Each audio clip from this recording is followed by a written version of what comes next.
Well, good afternoon and welcome to CCAI's Foster Youth Internship Congressional Briefing. I'd like to welcome a special guest, one of our co-chairs up to kick us off. Representative Danny K. Davis is here of Illinois' 7th Congressional District. He serves as the House Democrat co-chair of the bipartisan, bicameral Congressional Coalition on Adoption, aka the Adoption Caucus. Congressman Danny K. Davis also serves as the ranking member of the Ways and Means Subcommittee on Work and Welfare.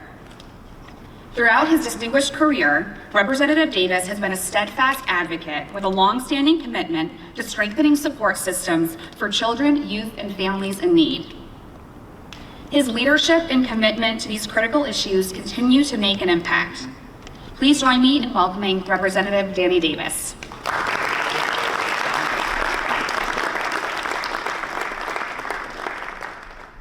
Well, as you've already heard, I am Representative Danny Davis, and I'm delighted to be here to see all of you and to be a part of this great briefing, and to know that it takes place, that it's going on, and it gives young people, youth, an opportunity to not only interact with each other, but also to share with those of us who are decision makers about what you think, what ought to be, what your lives have been like, and what we ought to be doing to try and make sure that you continue to have the opportunity to grow, to develop, to become whatever it is, all of the influences and impacts combined to make us. When we come over here, we get excited when we're in the Senate. After all, this is the big house. Well, we've got the most members, but space and all of the other things. No, it's just a great opportunity. I also want to take the opportunity to thank Shayla George, one of the interns, because she's been with us much of the summer, and we've just delighted ourselves with her presence, but also with her energy, her enthusiasm, what she's been able to share with us. And we know that our office is going to feel her presence long after she's gone. So Shayla, thank you so much. And thanks to all of you.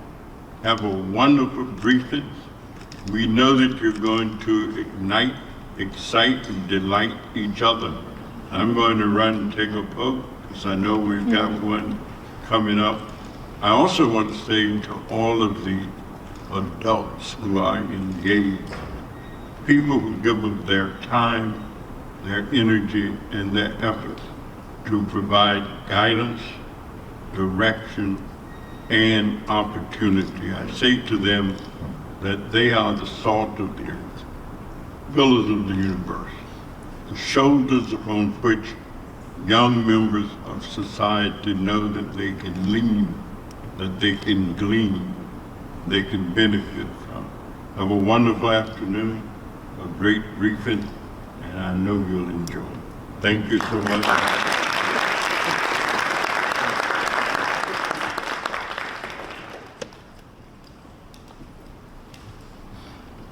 Thank you again to our co-chair, Danny K. Davis. So again, good afternoon and welcome to the 2025 Foster Youth Internship Congressional Briefing hosted by the Congressional Coalition on Adoption Institute. Today's event highlights the federal policy recommendations developed by our interns and published in this year's report, Policy and Practice, Centering Youth and Families in a Reimagined Foster Care System. My name is Kate McLean, and I'm proud to serve as the Executive Director of CCAI. CCAI is the nonprofit partner of the Congressional Coalition on Adoption, the historically largest bipartisan, bicameral caucus in the U.S. Congress. With over 125 members in the 119th Congress, the caucus remains deeply committed to advancing policies that strengthen families, support permanency, and improve outcomes for children and youth. As a trusted convener, CCAI ensures that both expertise and experience inform the legislative process. One of CCAI's cornerstone initiatives is the Foster Youth Internship Program, or FYI. The name is intentional because these interns aren't just here to gain experience, they're here to inform. FYI stands for Foster Youth Internship Program, yes, but it also stands for your information. And what they're here to share is essential. Real firsthand insight into the foster care system and bold policy solutions to improve it. Since 2003, the FYI program has elevated the voices of leaders with lived experience in foster care to shape stronger, more responsive federal child welfare policy. Their proposals today will address critical issues such as improving placement stability and permanency through better coordination and trauma-informed care, ensuring timely and consistent access to health and mental health services, expanding education, mentorship, and life skills, strengthening kinship care and adoption supports, addressing the intersection of foster care and the justice system, and uplifting youth voice while transforming the child welfare workforce. It is my great honor to introduce 10 remarkable leaders, the authors of this year's report: Elizabeth, Eli, Amira, Shayla, Abershay, Nicholas, Michael, Stephanie, Alexis. These talented leaders come up from across the country, from Alaska and California to Michigan, Indiana, New Jersey, Connecticut, and many states in between. They bring with them diverse yet equally powerful backgrounds in advocacy, volunteerism, and professional experience. We hope their ideas and solutions not only inform you, but move you to action. To share some remarks on behalf of CCAI's Board of Directors, I'd now like to introduce the person leading our work with Heart and Vision, our board chair, Susan Neely.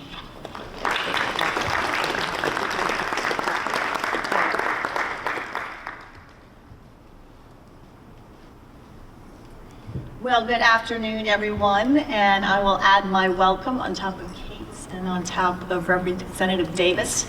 I don't think we could have had a better opening than Representative Davis taking us up here to sort of capture what the essence of this marquee program of CCAI is, and that is to bring talented young leaders with lived experience to you who are making things happen in this important body. And we're delighted to have you with us today as we celebrate sort of the culmination of their experience and get the benefit of their thoughts as we move forward as CCAI, as Congress, as society. Well, as Kate said, I am Susan Neely. I'm delighted to be the board chair, but I would say more importantly, I am deeply engaged with CCAI as an adoptive mom. It's personal, it's passionate, I'm passionate about it, and I think this organization does really important work. I speak on behalf of our entire board, who are adoptive parents, adoptees, foster parents. We all bring our own lived experience to the equation, and we think that adds to our zeal. As we're doing our day jobs, wherever they may be in Washington or around the country, we bring that zeal of personal lived experience to the room with all of you. As Kate said, today's briefing is a powerful moment. You'll hear directly from these young leaders. They're not just telling their stories, but they are shaping policies that could change the system for the better. At CCAI, we believe policy is strongest when it does center in lived experience, and these interns, through their research, recommendations, the experience they've had in your offices, their courage, they're doing just that. So thank you for joining us and being part of this important stage in the journey and be part of our mission at CCAI, which is to ensure every child and youth has the support they need to thrive in family and in life. Of course, none of this would be possible without the support and sponsorship of so many in this room and those who are part of this organization. We have sincere gratitude for all of our board of directors, as well as the CCAI's Advisory Council, and support from our many faithful partners. And I'm just going to take a minute to recognize them by name. The American Council of Life Insurers, the Annie E. Casey Foundation, Apollo Global Management, Brownstein, Hyatt, Barber, and Schreck, the Casey Family Programs, the Conrad and Hilton Foundation, Constellation Energy, Dave Thomas Foundation for Adoption, Duke Energy, and the Retail Orphan Initiative. We appreciate you all very much. Without your support, we couldn't do this important work. And of course, a special shout out to our fearless leader, Kate, to Toria and Lizette, as well as our summer interns, Anna and Olivia. Thank you for being such an integral part of this small but mighty team. Our program wouldn't happen without you. All right, well, let's get on with the show here. Lastly, I'm going to just thank this class again for the dedication, insight, and heart you have brought to Washington this summer. Some of us get a little crusty, we've been veterans of this town, and you inspire us and re-energize us around the work that's done here. Now we're going to dig into your ideas for change, and to start us off, I'm going to welcome Nicholas Huey to deliver some opening thoughts on behalf of the class. Nicholas.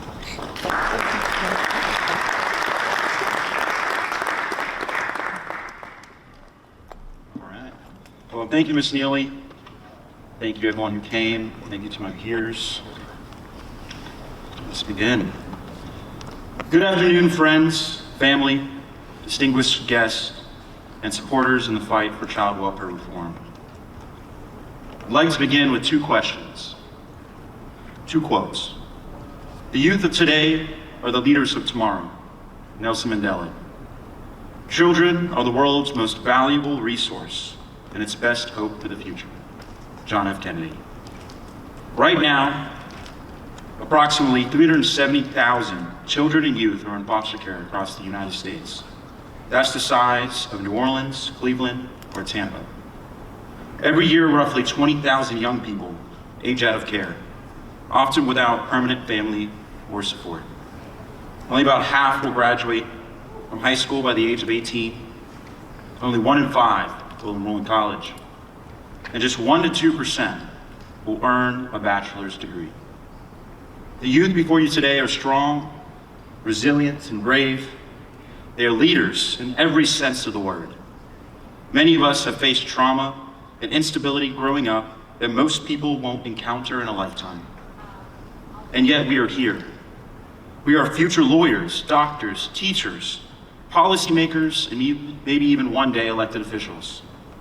Although it is important to acknowledge that we are an exception to the rule, not the rule. We're not here today just speaking for ourselves. We are representing the millions of foster youth that came before us and the millions more who will come after. Many of whom don't have a place to call home, a safe and consistent place to lay our heads at night. Santa doesn't visit us on Christmas and birthdays or just another day because we never had someone growing up to celebrate them with. Statistically, we are more likely to end up dead, incarcerated, or struggling with addiction by the age of 18 than we are to finish high school. That's a heartbreaking truth that every one of us here today has experienced personally or knows someone who has. Still, we are here, with our chins held high, working for members of Congress at our nation's capital. Because someone chose to listen. Because there are allies, like many of you in this room, who believe in the power of lived experience to shape policy. We know change won't happen overnight, but each of you received our reports, filled with firsthand insight and experience, actionable policy proposals. So here's my challenge to you. Don't toss them aside. Read them fully, hear our voice, and read our words too. Be the leaders our country has empowered you to be, the ones we wish we had growing up. We are Americans. We are your constituents. We are members of your community. We are our country's future. And all we want is a chance to succeed, to laugh, to learn, to love, to feel safe, to feel seen, to raise families of our own one day. With your support, we have more of a fighting chance than we've ever had. Thank you for being here. Thank you for your time. I encourage you to ask questions, engage with my amazing peers of today's session.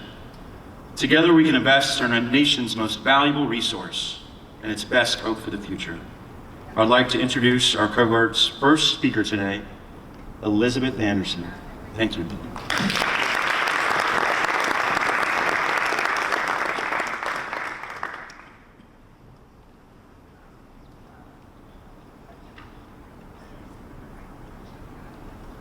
Think about your last doctor visit. You probably got advice on staying healthy, get enough sleep, eat well, maybe hold off on that extra cup of coffee. You may have been offered different treatments and told about side effects.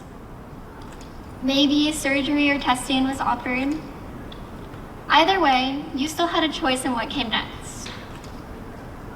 Now imagine if you had no choice.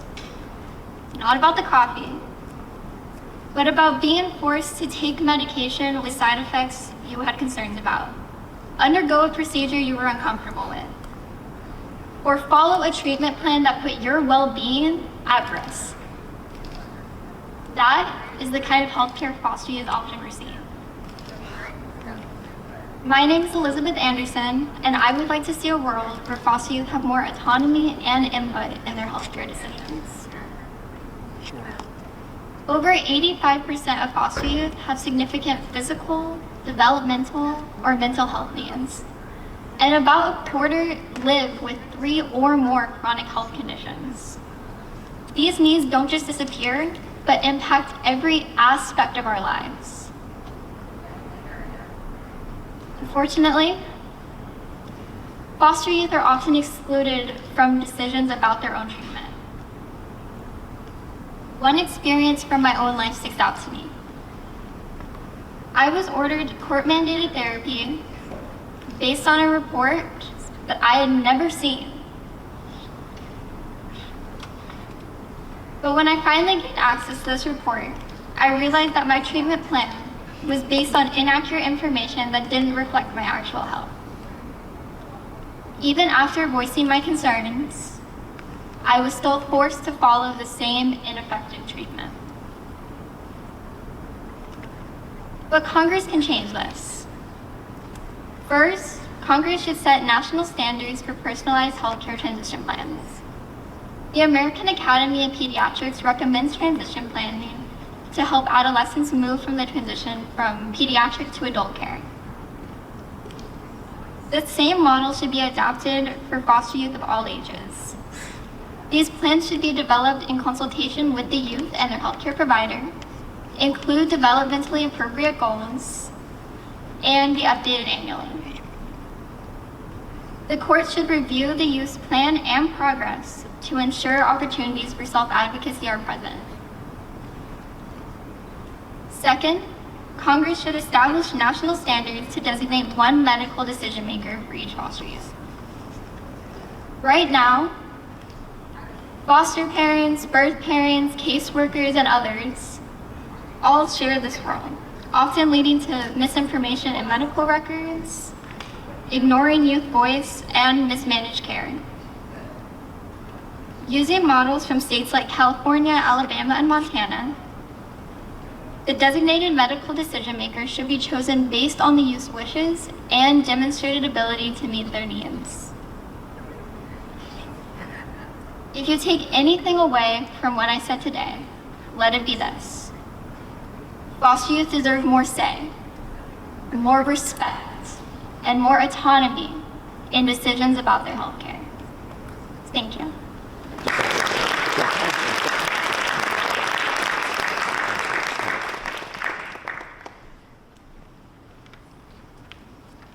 Good afternoon. My name is Elijah Davis, and today I'd like to discuss a critical but often overlooked issue affecting hundreds of thousands of children and families in our child welfare system, a process known as informal kinship diversion or hidden foster care. In the US, children placed in traditional foster care are removed through intervention by Child Protective Services, or CPS, then placed with relatives or licensed foster families under court supervision. These placements come with key protections, such as legal counsel, prevention services, case tracking, caregiver support, and reunification planning. But in hidden foster care, these protections all but disappear. CPS, under the guise of a safety plan, often pressures parents to swiftly place their children with informal caregivers, such as unlicensed relatives, thereby inhibiting the due process that allows for prevention services, new caregiver support, oversight, and enables kids to return home. At 14, I was separated from my parents and placed with caregivers through a guardianship that had no such oversight, despite clear signs that ongoing legal and CPS involvement was needed. I eventually entered formal foster care, which gave me access to resources and stability as I entered adulthood, but it was too late to keep or bring my family back together. Families, especially in marginalized and low-income communities, are regularly separated without due process, all while new caregivers are left unsupported. In addition to the approximately 370,000 formal counterparts navigating traditional foster care with legal oversight and with caregiver support, it's estimated that another 300,000 children and families may be navigating this hidden system today. To address this crisis, I urge Congress to adopt the following 4 federal recommendations, detailed further in my full report, each of which has proven successful in state legislation. First, ensure parents and youth have universal access to legal counsel as soon as CPS gets involved. Second, reintroduce and pass the Foster Care Placement Transparency Act, which would require states to report how often families are separated outside formal care. Third, bridge the existing gap in equity by providing much needed support for existing informal caregivers who shoulder the full responsibility for raising separated children with little to no assistance. Fourth and finally, require coordination between guardianship and foster care courts, as too often probate courts rush to finalize guardianships with no oversight or reunification plan. Ultimately, we can't let families be separated and left unsupported in silence. Separating children from their parents should only occur when absolutely necessary. That said, every child, regardless of how they enter care, deserves legal protection, support, and a path home. By adopting these recommendations, Congress can build a child welfare system that truly serves all families who come in contact with it. Thank you.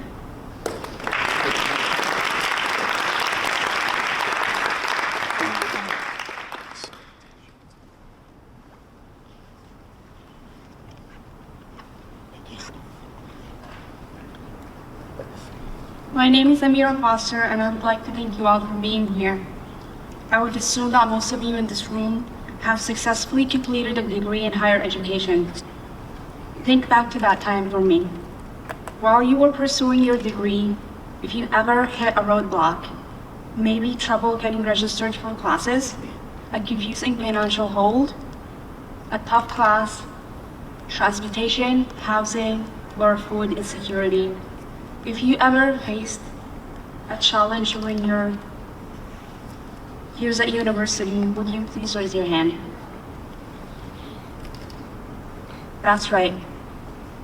Something always comes up, and sometimes all things at once.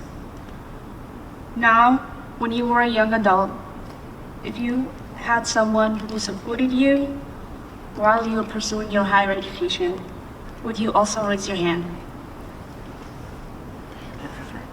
Mentors and support systems are crucial to young adults achieving a degree. All young adults need support.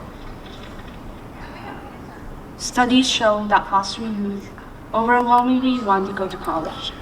A 2011 study from University of Chicago found that 70% of 17 and 18 years old youth in foster care aspire to attend a college after high school. But did you know that in any given year, only 3 to 11% of foster youth will go on to earn a bachelor degree? It's easy to look at our cohort, see our success, and be misled into thinking that foster youth get these chances. We are the few, but it doesn't have to be that way. How did we beat the odds? The same way as you do. We had informed and appropriately funded supports. I cannot even count the numbers of times it almost fell apart. When I almost dropped out.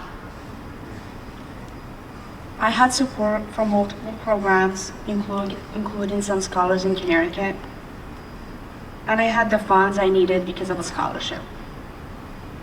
You have a chance to change have a chance to change the future of thousands of youth every year.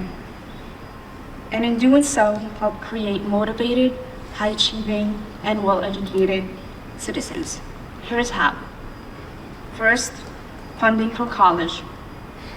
Through the educational training voucher, ATP and Pell grants should be updated to monitoring levels, rising education costs, and remove what is often the final insurmountable roadblock. Second, the Every Student Succeeds Act should be amended to ensure trained counselors are in high schools and universities who understand how to support foster and adopted youth through transaction planning, college readiness, and financial navigation.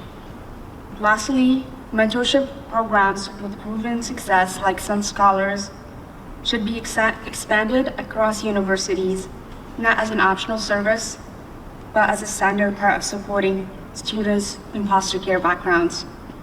Small changes to existing legislation can make a huge difference because with the right system in place, foster youth can thrive and give back. Thank you.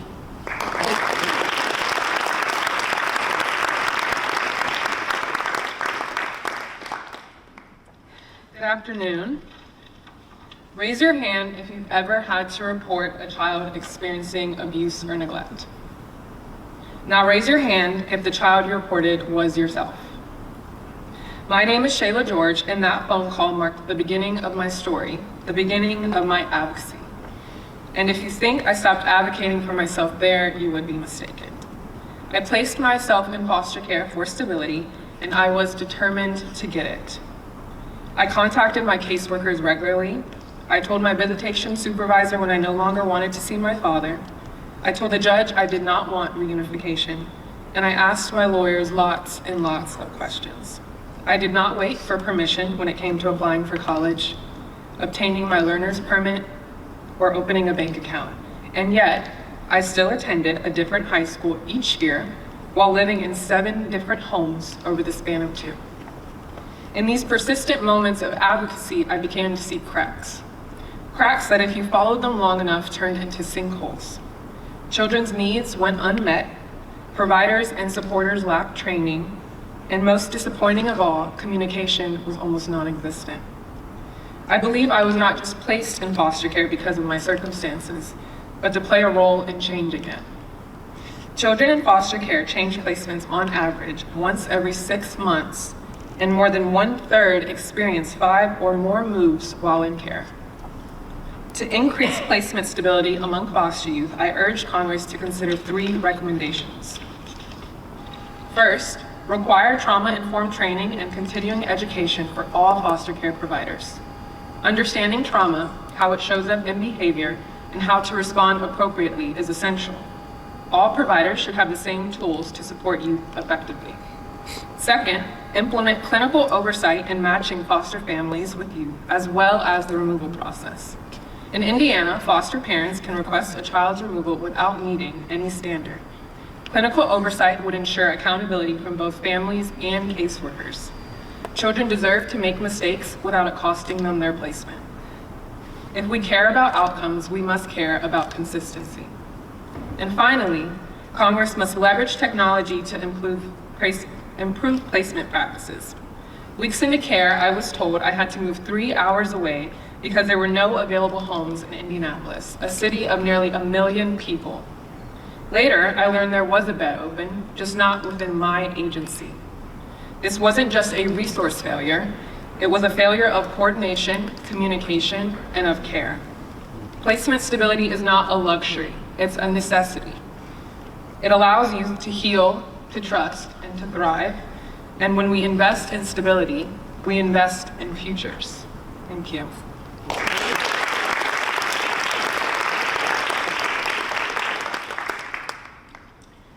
Hello, everyone.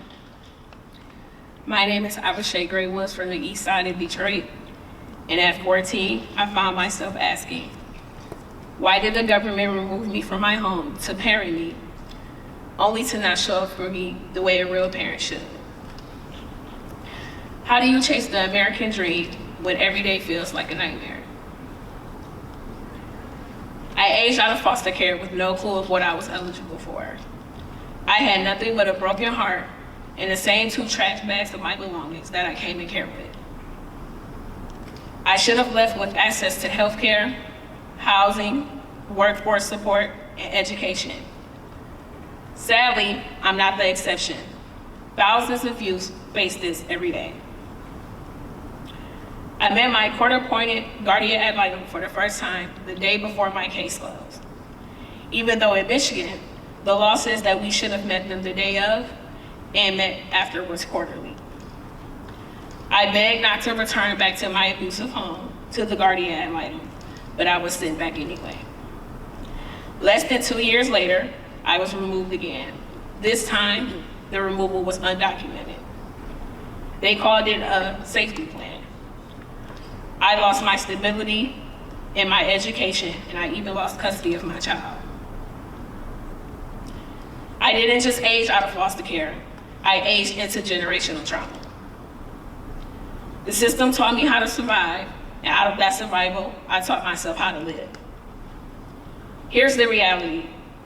1 in 3 foster youth will be homeless within 4 years. Nearly 50% will be unemployed, and fewer than 10% will earn a college degree. And by 26, most will have seen inside of a jail cell, not because they are criminals, but because the system failed to give them choices or a real safety plan tied to their future. So what do we need from Congress? First, mandate youth voice and permanency planning starting at the age of 13, not 16. And invest into extended services through the age of 25, because trauma doesn't just vanish the moment you turn 21. Science shows that the brain isn't fully developed until the age of 25. But now, imagine the brains of youth who have faced double trauma of combat veterans. Congress should also incentivize collaboration across workforce boards, schools, and service providers to build a real community of care and hold professionals accountable. Congress should support models like the crossover youth practice model, which fosters autonomy and better outcomes by including youth in their own plans, and the Soul Family Framework by the Ann Casey Foundation, which centers young people in solutions, not systems. Congress should also invest into paid leadership roles for people with lived experience, because no one understands the gaps like we do. I don't just think we can do this, I know we can. We start by remembering why we're all here: to improve the lives of youth shaped by circumstances that they did not choose. You have the power to make this real. What we need is action. Thank you.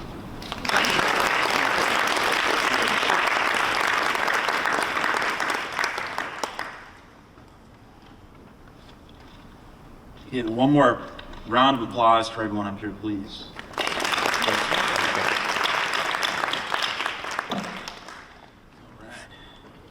Good afternoon.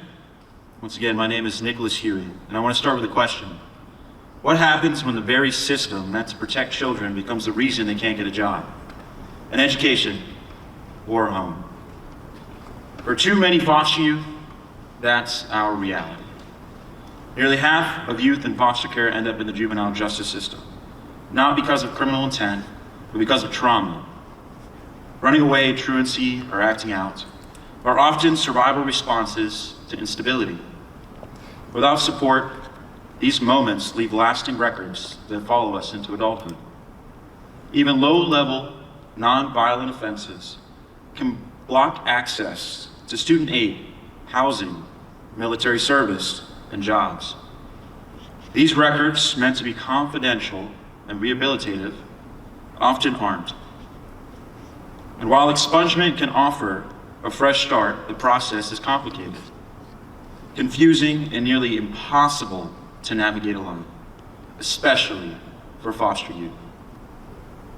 I know this personally because I grew up in foster care and believed, like many do, that if I worked hard enough, I could move on. But as a preteen, I got caught up in the justice system, and years later, it nearly cost me my college degree, my dream of serving in the United States Army, and tens of thousands in earnings. Thankfully, I overcame it. I am now a proud veteran, homeowner, Georgetown MBA student, and fiance to an incredible woman. I've had the honor of speaking to thousands of young people, helping them lead from the front. I don't share this to boast, but to show just a glimpse of the potential of foster youth that they carry when given the tools to succeed. Expungement would have changed everything. This isn't just about fairness, it's common sense policy. A 2022 Federal Reserve study shows that youth with a juvenile conviction earn less and are less likely to be employed full-time even a decade later. But states with automatic expungement see higher incomes, better graduation rates, and more stability. We don't have to reinvent the wheel, we just have to do what works. That is why I recommend to Congress that they take 3 actual steps. 1, Congress should mandate expungement support in all Title IV-E transition plans, giving foster youth access to legal help, education, on their rights, and assistance filing for record expungement. And 2, issue federal best practices that states that prioritize confidentiality, modernize data systems, and limit access to mental health and juvenile records. And lastly, 3, commission a GAO report to study the cost and impact of expungement for dual status youth so we can build better data-driven systems.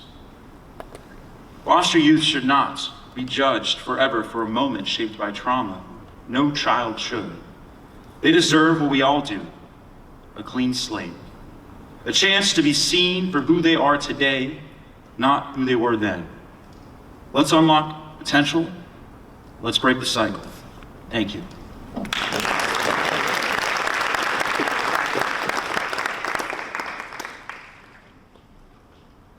Thank you for being here today. And to my friend Johnny, who drove from New Jersey at 2 a.m. because the rest of my ties are ugly, he says. Yeah, I appreciate it. My name is Michael Miser. I'm from Los Angeles, California. And before I start, other than Johnny, I have a few thanks to give. CCAI for bringing us interns to the Hill.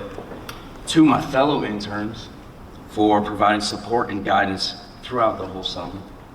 And the Office of Congressman Adam Smith, who I spent the last month with and had a remarkable time. Today, I have the privilege of bringing to light the grim and unfortunate reality that faces foster youth across our nation every single day. And that's suicide. That's suicide. I'm also here, thankfully, to share a solution to that issue. One that I've seen work time and time again myself. And that's suicide prevention trainings through gatekeeper-style trainings. These trainings are rather simple. They really are. They train individuals, whether you're a child or an adult, how to recognize the signs of suicidal ideation and how to point individuals in the direction of help. The grief, the sadness, the despair on individuals as well as the communities that lose youth to suicide is remarkable, is terrible, and it's undeniable. Suicide amongst individuals with experience in foster care is 4 times higher than that of the general population. As a veteran, I lost friends to suicide every single year of my contract. Following my service, that didn't stop. It only increased. As I became a mentor in communities of foster youth, both current and former, where that statistic, that 4 times, continued in these communities for me. Losing youth who have yet to have a fighting chance to succeed has unquestionably been the most devastating occurrence throughout my entire life. And the difference, though, between the Navy, through the Department of Defense, and foster youth, the difference is that they set up trainings, they set up prevention services. Foster youth do not have anything close to that. In 2018, however, Congress did take a meaningful step towards providing preventative services. And that's the Family First Prevention Services Act, of course. And that act, of course, it enables states to implement certain prevention services and for states to be reimbursed for the implementation of those services. However, what we see right now is in the Title IV clearinghouse, there are 0 suicide prevention services actually on docket for our youth. And that needs to change. The reality is Congress can take a meaningful step towards changing that by really amending Title IV-E, and these are my 2 recommendations. It's rather simple. Amend Title IV-E to make suicide prevention trainings qualify for enhanced federal participation. So states know that when they implement these programs, costs will be covered at an increased rate, 75% of costs to implement them. And then simply following that, to issue a GAO report to see where our shortcomings are coming from and what we can do to improve. And to end it off here, I do want to say that that statistic of 4 times the general population is too much. And we have to change it. It's of great urgency and importance that we as a nation solve the problems that continue to impact us as the next generation of leaders. Suicide steals our lives, it steals our liberties, and it steals our ability to simply pursue happiness. This can, it should be solved now. And thank you, Johnny, for the tie. Thank you.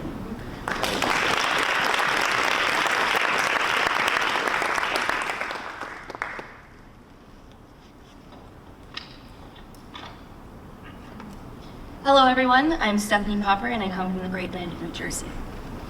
As many of you know, the U.S. foster system was designed to help children achieve a stable, long-term living situation, otherwise known as permanency. But what does this mean for the older youth that don't find this stability? Each year, around 20,000 youth age out of the foster system, left to their own path to permanency, often with little direction and many hurdles to overcome. Too often, permanency takes a backseat when untreated mental health concerns are on the table. How could we expect our young people to plan for their future when they're struggling to find a reason to get out of bed that day? As a licensed social worker who has worked with, studied, and personally faced mental health challenges, I know the toll these issues take, especially for foster youth. In a society that values independence, we cannot expect our youth to solve this on their own. The outcomes speak for themselves. Youth face disproportionate rates of poverty, unemployment, incarceration, substance use, and ongoing mental health challenges. This isn't a foster care issue, this is a public issue. According to the Government Accountability Office, states returned over $42 million in GP funding in the last 5 years, as well as $50 million in unused pandemic funding. Youth have no choice but to surrender to the care in their residing states. During my own time in care, I was assigned a healthcare nurse who worked alongside my child welfare worker to ensure my mental and healthcare needs were addressed. Caseworkers are not always equipped to manage complex mental health needs on their own. My nurse helped delegate tasks, allow me and my caseworker to focus on what mattered at the time. Together, we made sure my basic necessities were met. This opened a door for me to pursue housing, educational, and employment opportunities. In the face of constant turnover, my nurse was the most consistent member of my team. She was the catalyst to my permanency. Today, I'm asking Congress to take 2 steps. First, let's set federally required trauma-informed training standards for caseworkers. They're working directly with the most vulnerable populations in the country. Let's give them the tools to succeed. 2, most importantly, let's provide states with clear guidance on how to utilize their GP funding to coordinate healthcare. States like New Jersey and Utah are already doing this well, partnering with their health departments and provide public health advocates for youth. My experience should not be the exception, it should be the standard. Let's restore autonomy with our youth by meeting their basic needs and watch them thrive, delivering an incredible return on our investment. Thank you.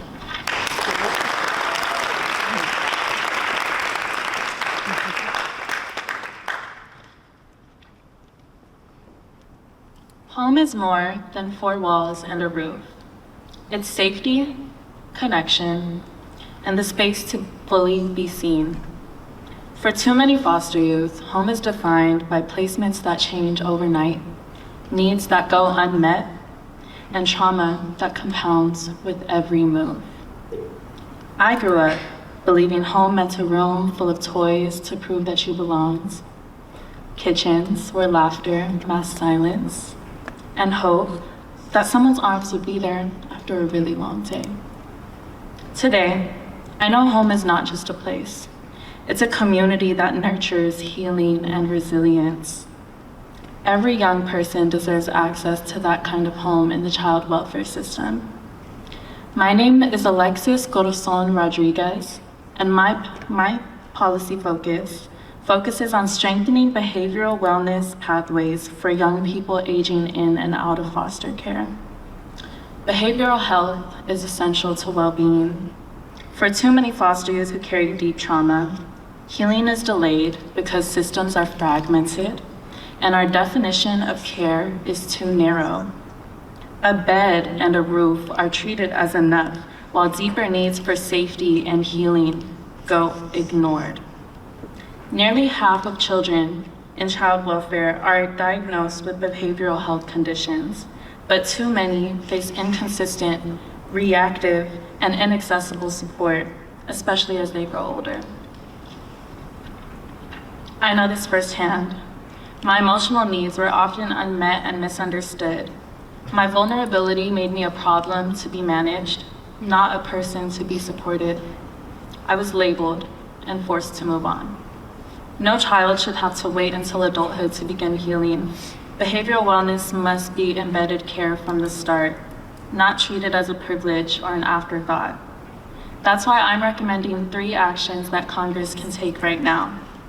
First, mandate community wellness navigators in every state. These navigators provide continuity of care through placement changes and connect you to both clinical and non-clinical services and spaces for healing. California's model shows this leads to more stable placements and better emotional outcomes. Second, we need to expand the federal definition of health to include both holistic and recreational support systems. These are not luxuries. They build resilience and belonging. By reimbursing these programs through Title IV-E and CCAI funding, Congress can make them wildly accessible. Lastly, launch a national initiative to evaluate and scale culturally specific healing programs. Many culturally rooted approaches support identity and intergenerational healing, but they remain excluded from federal clearinghouses due to limited evaluation. Investing in this research will honor the cultural truths essential to many young people's healing. I humbly stand before you today, blessed to be able to propose a child welfare system that doesn't just respond to crisis, but works to prevent them, one that centers joy, identity, and connection, alongside clinical care. Every young person deserves to feel seen, supported, and safe enough to heal. Thank you.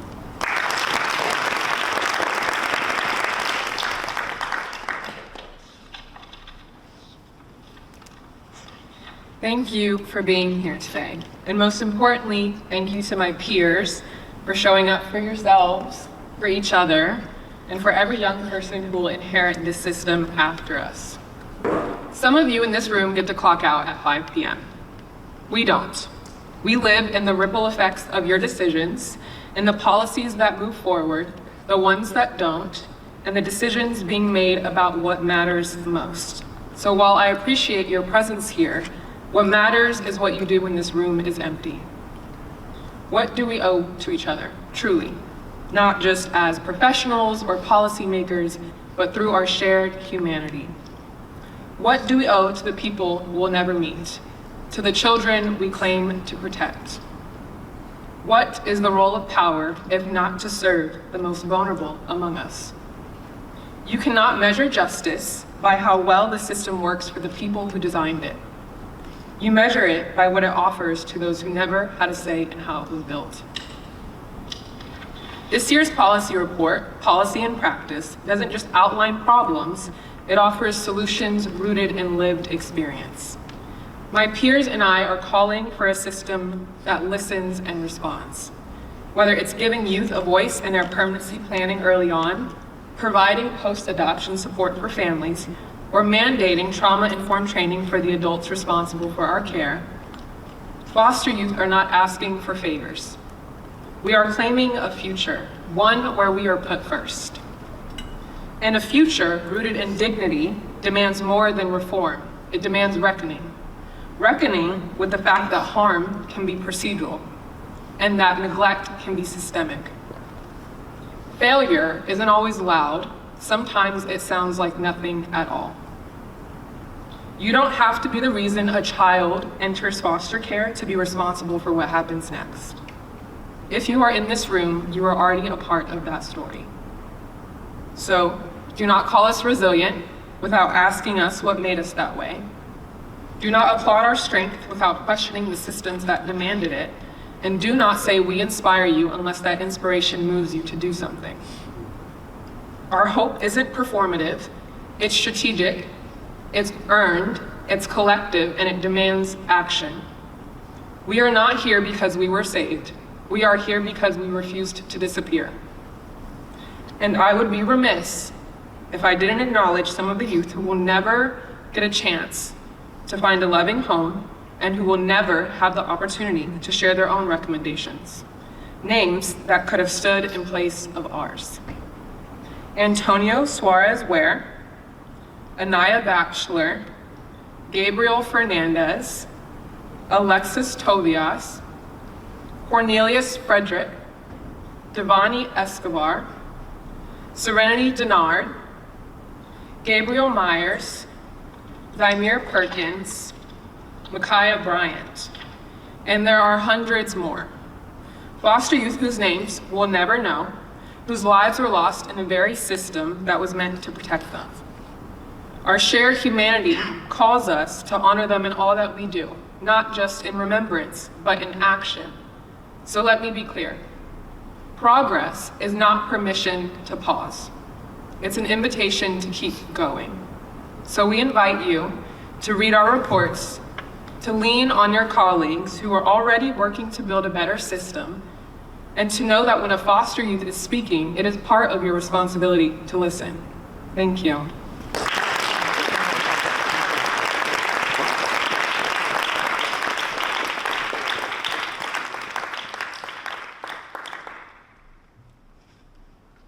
Wow, am I right?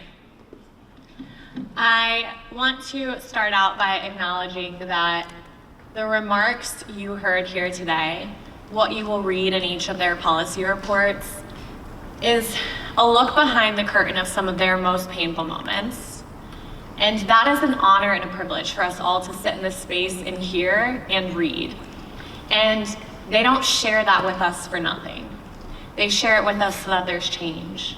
And so that we listen and we walk out of this room and we take their most painful moments and we let it be for purpose. So I want you to be extra loud when I say let's give it up for them one more time.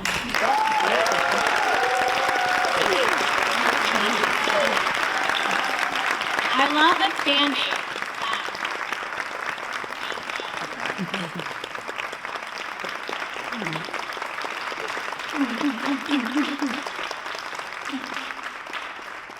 It was my great honor and privilege to serve as their policy report director this summer and learn so much from each of them. They are the experts of their experience. So at this time, we want to give you the opportunity to learn from these experts a little bit more, and we're gonna open it up to Q&A. We have some floating mics around the room. So if you would just raise your hand nice and high, we'll get you a mic, and when you have that in your hand, we ask that you would stand up, introduce yourself, share what organization or office you're with, and then ask your question. So not all at once, who's got a question for our experts?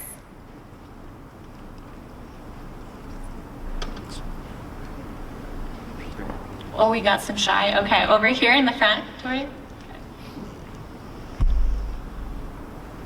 Well, good afternoon. My name is Dr. Denise Joseph. I'm here as an individual, but I serve on a couple different boards. The Citizens Review Board for Maryland, and I'm also on the Department of Social Services Advisory Board for Terrace County. But these are my own questions. So I wanted to know, thank you for speaking and bringing forth your recommendations.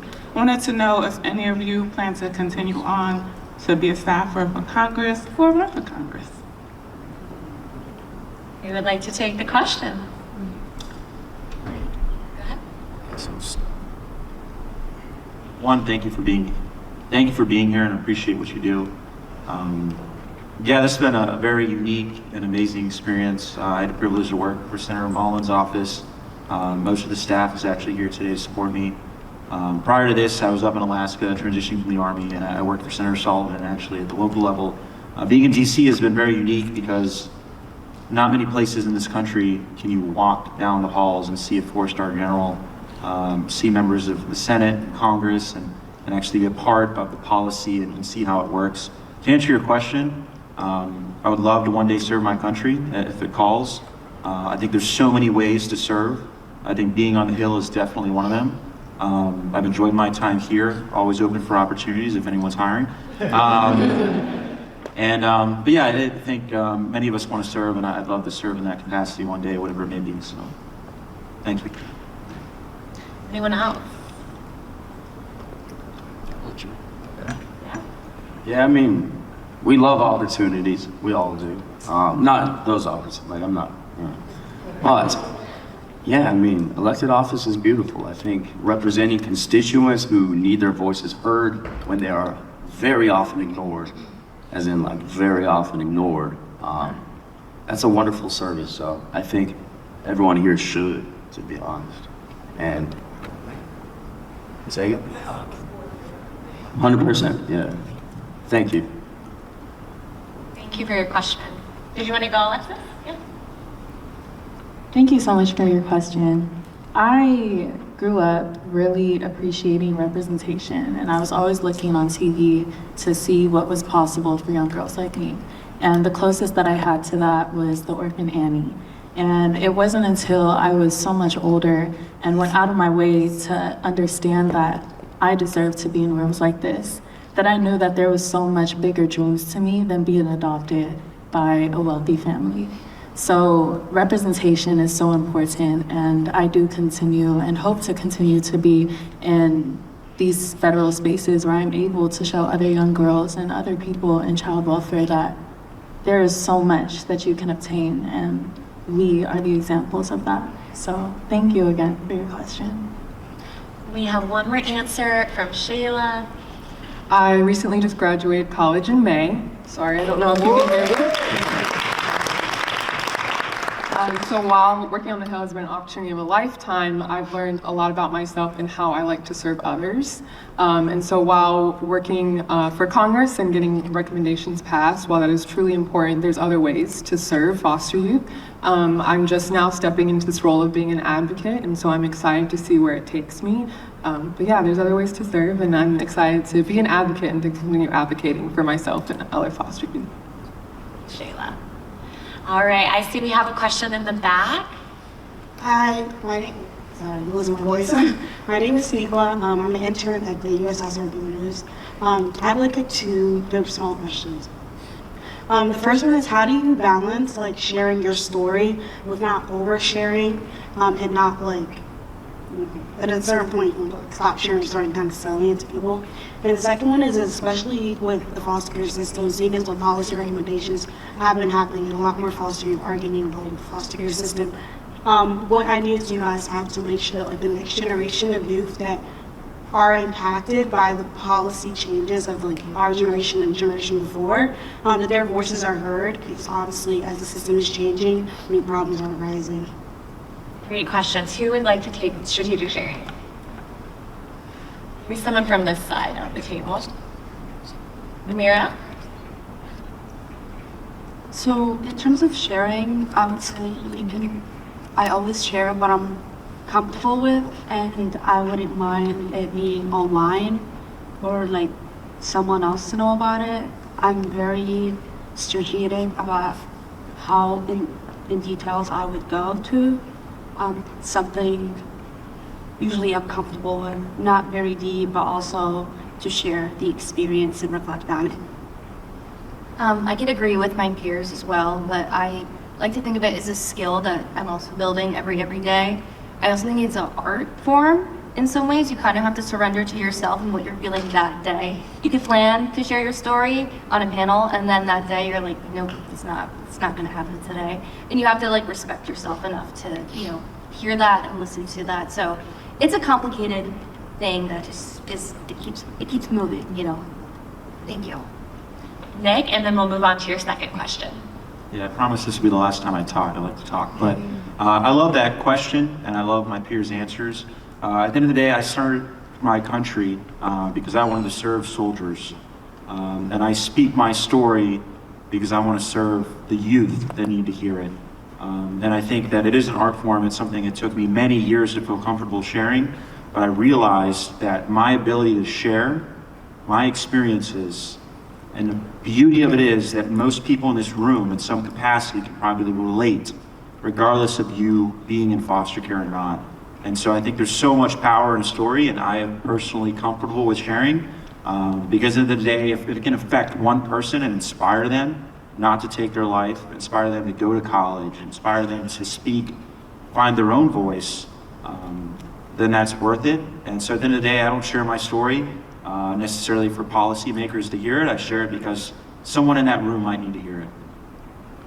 Thank you all. The second question was, how do we ensure that the voices of young people in foster care continue to be amplified? Would love to hear from this side of the table. Elizabeth?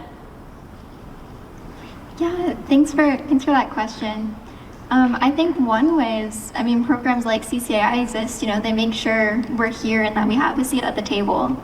And so making sure that these programs continue to be around, hopefully, as Kate likes to say, hopefully not forever. Hopefully we reach that ideal where it's no longer needed, right? But until then, we do need programs like this. We do need that seat at the table. But then also don't underestimate the power of simple community outreach and the education system. Share with foster youth what opportunities exist out there. I learned personally so much about what the world can open up to me through education. And so making sure that people have access to these opportunities. But thank you again for that question. Vershay? I would like to answer that question by saying, I think Alexis touched on it a lot. Representation for sure, being put in a position where we have been a part of programs like CCAI or at home. I'm the president of a foster youth-based organization where I actually help teach youth how to find who their representative is, who their senate is, what's going on in the community, and continuing to share our experiences with these youth, but also sharing not just our experiences, but our resources or things that we've learned and passing that along to them so they can find their voice and do the same thing. Thank you for that question. Thank you for both of your questions. Other questions? Yes, is there a mic already? Oh, okay. Yes, Cortez. How you all doing? My name is Cortez. I am here with the National Foster Youth Institute and as an FYI alum, so congratulations to you all. Very proud of you. My question, it's a two-part as well. In developing your recommendations, was there a point where what you thought was best for young people conflicted with what felt politically and realistically or structurally possible? And how did you navigate that tension? And what did it teach you about leading change in the child welfare system? Eli? Yeah, I can definitely take that one. I think hidden foster care is a big issue and it affects a lot of people. But there's a lot of people already experiencing foster care, and it can feel like we already have so much that we have to deal with, and there's limited funds. And so to take on this massive unmet need of hundreds of thousands of people who are tangentially experiencing the system but aren't fully reaping the benefits and being served as they should, it's kind of discouraging because it takes a lot. But I think just remembering my own experience and leveraging that, but just kind of bringing it to the table as, it's not going to go away. It's something that exists, and even though it's hard and may clash with what existing rhetoric is or available means, it's not going to go away and it needs to be solved. So that was one way I got through it. So thank you for your question. Michael, you can go ahead and answer. Cortez, very happy to see you when you came in. I had the best time developing my policy. Ever since in high school, I founded the Constitution Club, and I think it's super neat to find out how you can make something happen, right? So, Actually, my recommendation is about suicide prevention and making it an allowable expense under Title IV-E to, have states get reimbursed, right? But I also learned it kind of is really simple, where the administration, as far as the executive branch goes, they could also just clarify that as an allowable expense. So there's just these multiple ways to go about it, which was neat to navigate. And I think it is best to suggest it to Congress and then also put pressure on the executive, multiple. But I had a lot of fun with my report, as I'm sure you did, as an FYI. Thank you.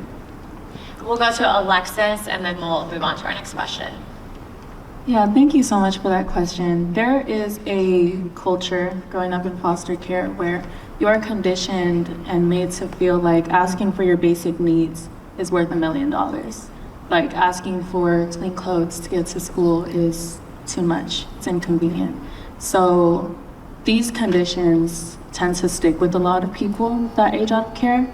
And so when put in these rooms where we're able to do something this big, and we're speaking on behalf of this community, it definitely does feel like a person like me is asking for too much, that this would never be approved, this would never move forward.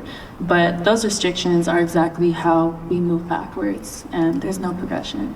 So I had to condition and remind myself, and being here, remind other young people in the welfare system, continue to ask big, continue to shoot big, and eventually, when it's right, the yeses will come.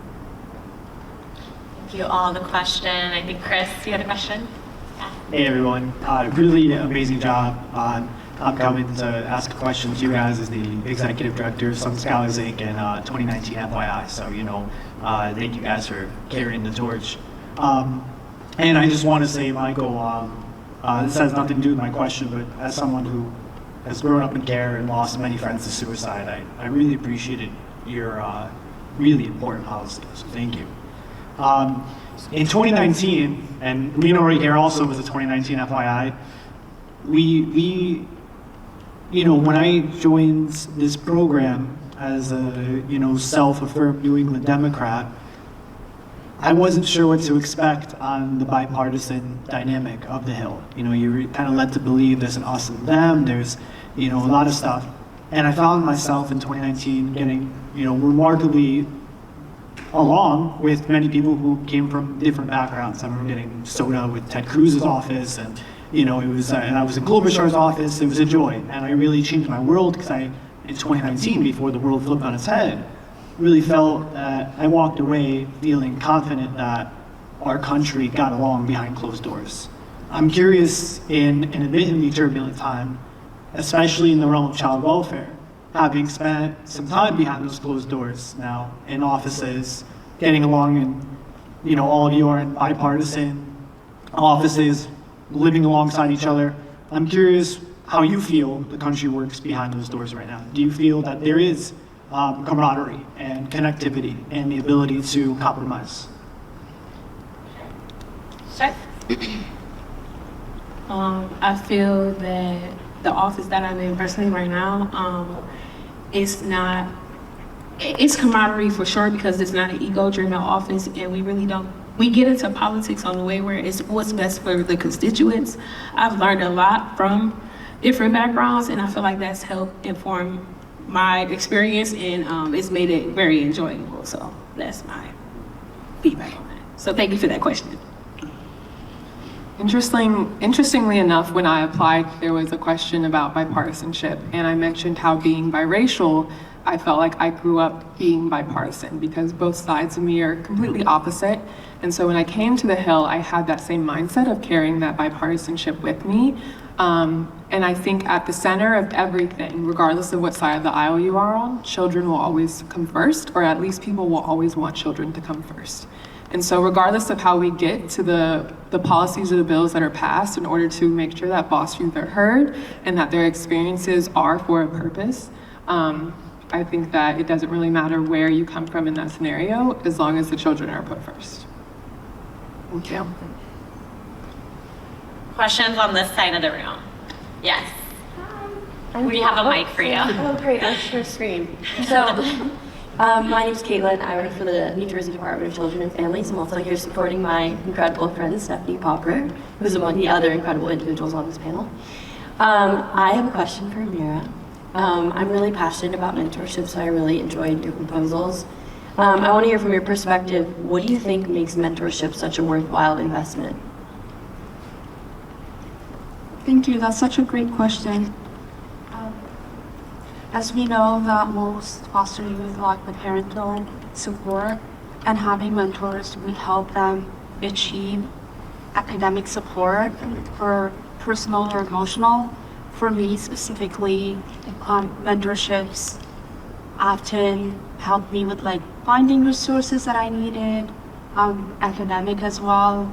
I had to like transfer schools when I was in my undergrad. Right now I'm pursuing my MBA. So it's worthwhile because it helped me go through the obstacles and it pushed me to do better. When you have the right resource system and the right people to help you and guide you through where to go, the next step for you, it becomes easier without thinking, oh, I have a financial hole right now and I can't even attend a club meeting because it's not allowed when you have a financial goal and attend events or even go to the gym. So it's very worthwhile. Yeah. I think that's a great question, and the topic of mentorship always gets to me because of what I shared in my story. My permanency plan, the second removal that happened to me, that was not documented, and if I did not have a mentor literally went out into the community to look for me, I literally would have been an AWOL youth. And after that experience, my mentor had taught me not only to speak up for myself and to speak about the injustices that was happening to me and all of the hardship that I went through, but my mentor literally helped guide me through adulthood. She helped me guide through going against the stigma of being a young teen mom and being a foster youth and being more than that. She encouraged me to go to college and to find resources in the community. She literally helped shape my esteem, my confidence, everything. So mentorship just is different because my life is literally based around mentorship, and I am the pillar of what you can become if you have a mentor, and a lot of youth need it. So thank you. And we have one more question. Oh, no, okay. Oh, okay, all right. Well, before we close out today's briefing, I wanna just recognize the Foster Youth Intern alumni or alumna in the room. So if you were a part of this program, go ahead and raise your hand nice and high. Please not get your hand up. I had the privilege of doing this program 10 years ago. And I say that because this program works. Young people come back to DC. This is a launching point for their careers after they finish school. They are staying involved in the process of reforming policy and making the child welfare system better for children and families. So please do not just run out of this room today. Please come up here, meet them, start to build relationships with them, because in 10 years, they may still be here. You may still be saying in their face. You may see them run for office one day. So thank you all for partnering with CCAI, and let's do our part to reform the system. Thank you.